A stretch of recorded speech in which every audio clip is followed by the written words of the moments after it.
লাভলীনাই বিচাৰিছে বিবাহ বিচ্ছেদ কাষ চাপিল আদালতৰ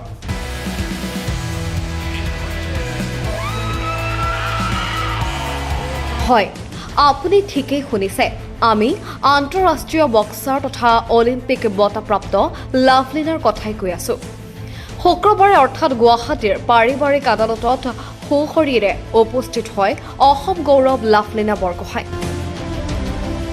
স্বামীৰ সৈতে বিবাহ বিচ্ছেদ বিচাৰি আদালতত আবেদন জনালে টকিঅ' অলিম্পিকত ব্ৰঞ্জ পদক জয়েৰে দেশবাসীক গৌৰৱান্বিত কৰা বক্সাৰগৰাকীয়ে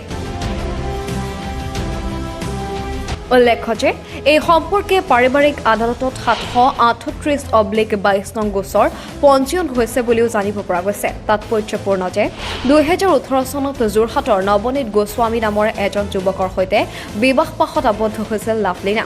এই বিবাহ পঞ্জীয়ন কৰিছিল নৱ দম্পতী হালে বৰ্তমানলৈকে কি কাৰণত এই বিবাহ বিচ্ছেদ বিচাৰিছে সেয়া এতিয়াও জানিব পৰা হোৱা নাই News Text Report, NEZ News.